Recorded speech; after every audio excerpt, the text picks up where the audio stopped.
she is, isn't she lovely? Ah, lovely.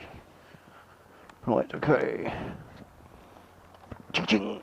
Right, now weirdly, just before I stopped here, I actually had it on.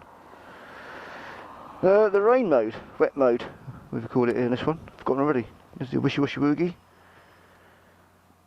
Now you might have seen it come up with race briefly on a blank screen. That's because it's got the race up map setting, which comes with the Turbognoni exhausts. Makes it breathe better. I mean, this bike is definitely faster than the normal standard Panigales that I went on my test rides. Those exhausts do make a difference. Low to mid range, it definitely opens it up. The bike just feels faster from the off. It just feels faster. However, it also feels a bit dangerous. I'm still getting used to it. I'm finding I'm going too fast. Faster than I think I'm going. And when I come to a bend a few times now, when I'm giving it some beans, that I feel like I'm going too fast, I'm not going to make it. I have an instant panic, and then you turn the bike and suddenly goes, whee, drops down really easily. Much better than the CBR ever did. And it rescues your arse. And a couple of times I've had to brake quite heavily, and the back squirmed, but that traction control and engine braking control settings have kicked in, and again saved my arse. So you've got to have respect for the bike, which I'm going to... Because it's so tempting to rag it, but actually, it's not. You don't need to, because there's too much power there, really. So just I need to take it a bit easier until I feel at one with the bike, because I'm not there yet. It's just too bloody tempting. That quick shifter, holy crap. Just bang, bang, bang. Just accelerate, it's saying acceleration. It just goes, but it's so addictive, because you just hold the throttle where it is, you have to close the throttle off. Just goes bang, bang, bang, bang. Next thing you know, you're in full fifth, and you're doing Scooby-Doo speeds. And from nowhere, you think, how the fuck did that happen? And in literally a couple of 2 or 3 seconds. Mental stuff. It's very addictive. I've got to learn to control myself. Just go back to basics a bit. So that's why, cut a long story short, I stuck it in wet mode for the last 5 minutes of riding. And I'm going to keep it there for a bit. So I think it's healthier. Because at the moment, I need to get more used to the bike. However, it's a lot quieter. It's definitely a lot different. Doesn't sound as brutal. In fact, yeah. Okay, let's put it in sport, so you get the full flavour, the full Scooby-Doo. Because I like the sound of it. Oh, there we go. Yeah, baby. Here's a good look round. What the hell was that noise? Right.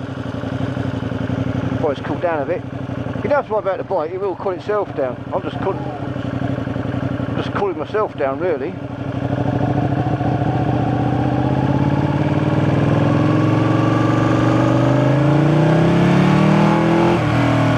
It's funny, it's a lot louder in sport. Oh, fuck now, do you hear that? A shotgun went off. Oh, I love that. The old bang, the old Fotolani. I don't know how to do it on purpose. Scare the old grannies on High Street, drop their groceries. Well, this one, from standstill, gets in neutral absolutely perfectly first time. Yeah.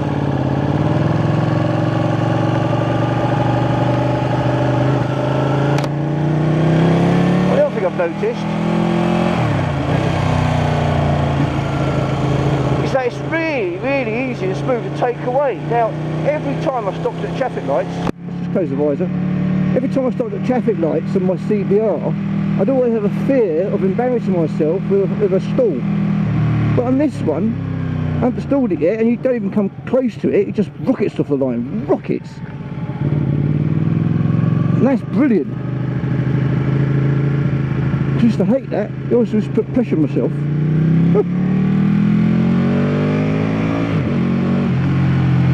The other thing that I'm making good use of, which I never have before, is the quick shifter. Oh my life! How fucking cool is that?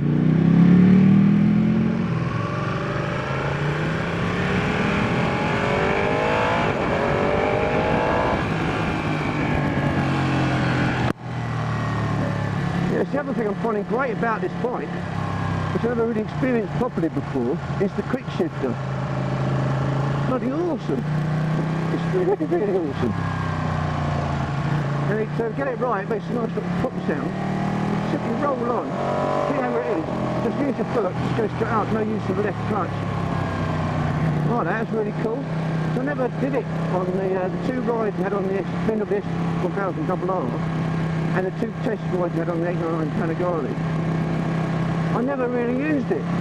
First of all, I forgot about it, and then at the end of it, I just tried it and just try it without any use experience of it. And actually, it's not as easy as it sounds. You think you just move your foot. But in the BMW, you have to give it quite a hefty uplift on my toe. This Panigale kick shifter is definitely better than BMW.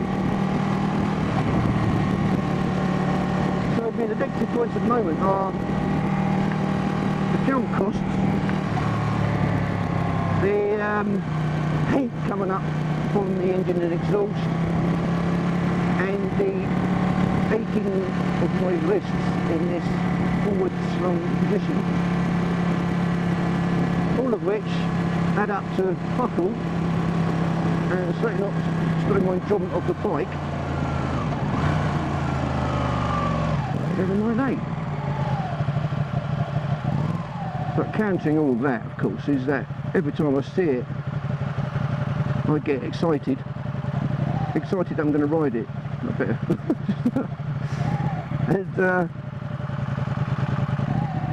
have to look back at it. I have to look at it when I park up, looked outside my window, and I've parked up all, you know, till the actual midnight. I parked it up outside the back of my house and just left the covers off on purpose so I can keep looking at it.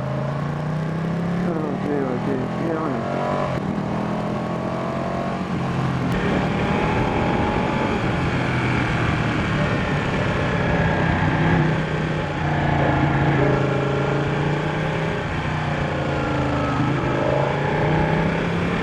Oh, what a noise!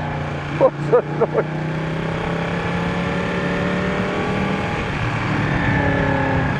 Oh dear, I hope you enjoyed that. Gear indicator's pretty clear. You can't see the settings for the power modes, however, you know what you're in, so it doesn't fucking matter, does it? You can't see the lower bottom of the screen. Well, I can't see it at all, so I can't see the fueling, temperatures, that sort of shit. That might be my particular condition in the sun at the moment. The other weird thing I found is, I spoke to a dealer about it, apparently it's the same on all Ducatis, there is no fuel gauge. How fucking weird's that? Every car I've ever driven, every motorbike I've ever ridden, up to this point, there's been a fuel gauge. You know, typical, you know, 8 bars, they drop down, start going down to 7 and to 6 when your petrol starts going. Fair enough, and when it gets to the bottom it starts flashing or an extra little light comes on. Now in this one, there is no fuel gauge whatsoever. It's just fucking weird. But when you get to within 15 miles of running out, then a light comes on. It's a nice big bold light. The one way, that's quite good.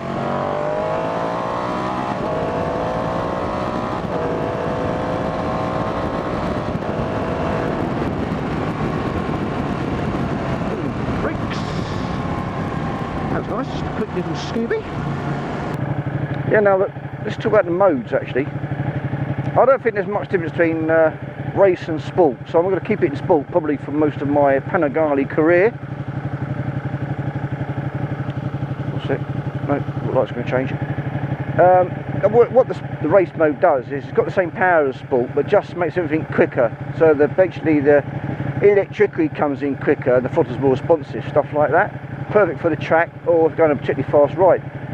Sport otherwise is absolutely perfect. Now you move it, both got 150 brake horsepower or so because of the up map and the turbognones, it's a bit more than standard. It's going to change, isn't it? Come on. It's been bloody ages. And the wet mode though takes it down to about 100, completely changes the bike. I mean, it makes it like a normal bike, if that makes sense. The actual sound goes down a lot.